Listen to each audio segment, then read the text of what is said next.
Hello, my name's Paula Fenn and I'm a psychoanalytic psychotherapist in private practice in the Bath area. And I'm here today to offer you a brief overview of the term dissociation, a complex clinical phenomenon dominantly linked with trauma. I'm going to begin by sharing with you a couple of definitions from the DSM-V5 and the ICD-11.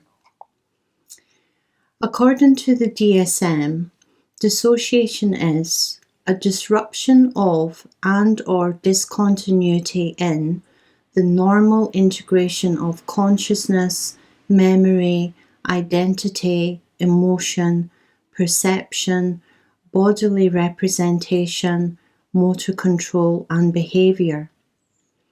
The ICD-11 defines dissociation similarly, but with the additional word involuntary.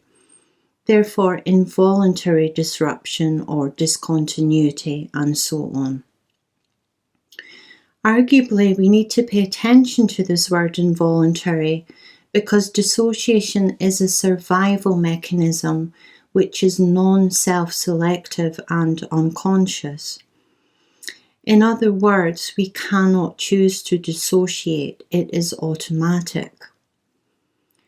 Informing trauma survivors of this can increase understanding and mitigate against guilt, shame and self-doubt, given that they didn't fight back or run away from acts of perpetration such as rape. They might speak of not feeling like it was really happening to me, watching it happen as if from a distance or going somewhere else. And these, of course, are classic statements indicative of dissociative depersonalization and derealization.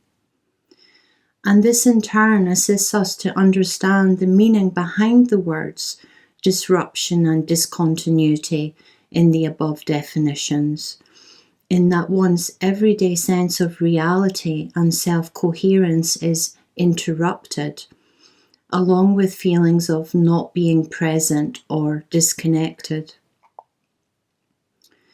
Also, during a traumatic event, time can slow down or speed up, or we can lose all sense of time. One's normal sense of reality running along a timeline is intruded on. At a non-clinical level, this sense of losing time can be experienced when we are absorbed in a movie, a book, or driving, for example.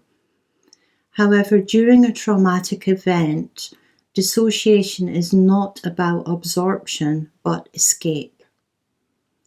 Awareness is disrupted because it is split off and not integrated throughout various levels of the experiential human system. So everyday consciousness and perception, one's sense of self and at emotional and somatic levels.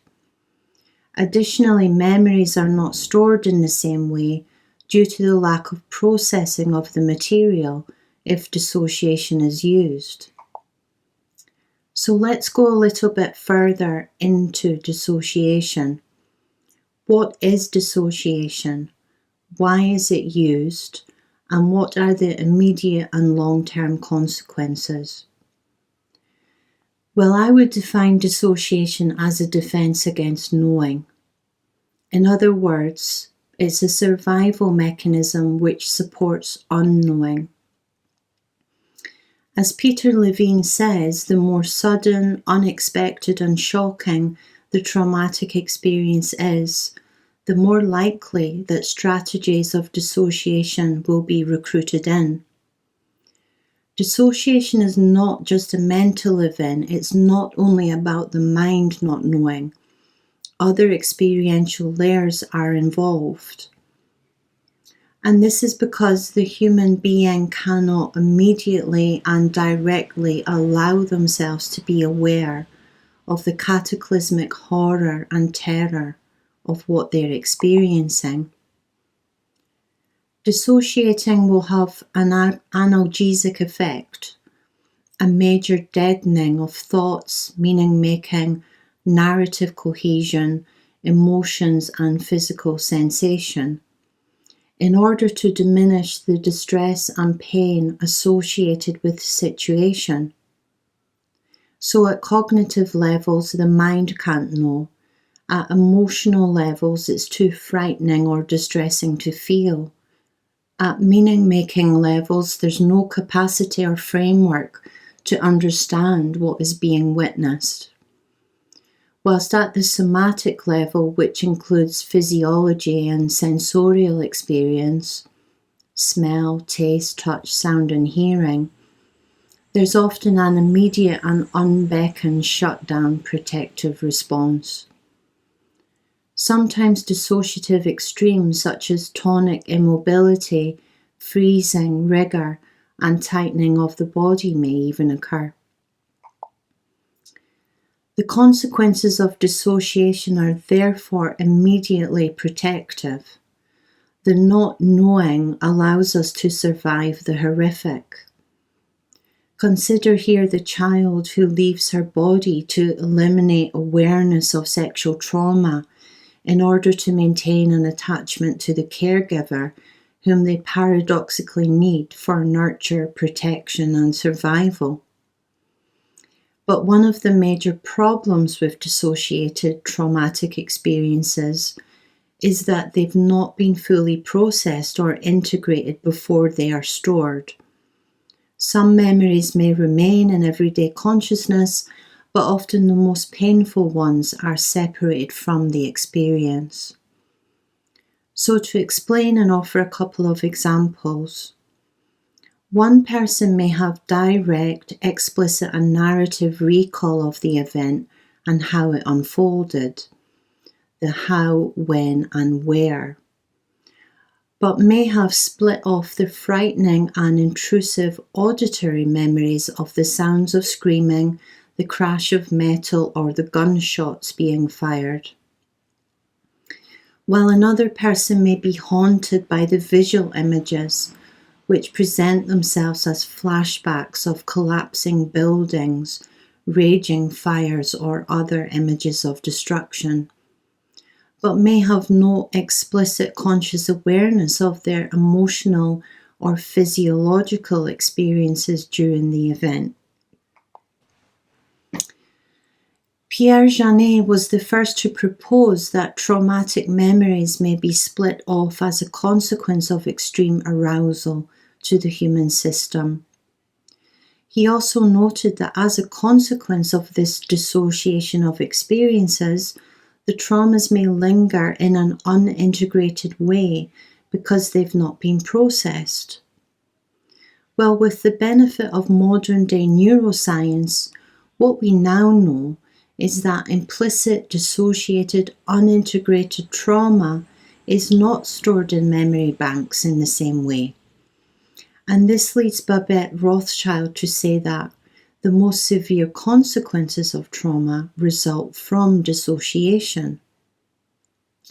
And this is mainly because these split off, unprocessed memories become encoded throughout the system at psycho-emotional and psychophysiological levels and are thus capable of being triggered by everyday events and sensations, known as trauma-inducing activators.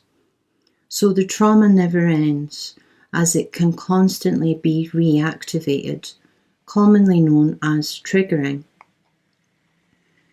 Sounds in the environment, such as an alarm going off or a car driving too fast, can trigger physiological hyperarousal and fight, flight, freeze responses as a consequence of its associated link with the traumatic event.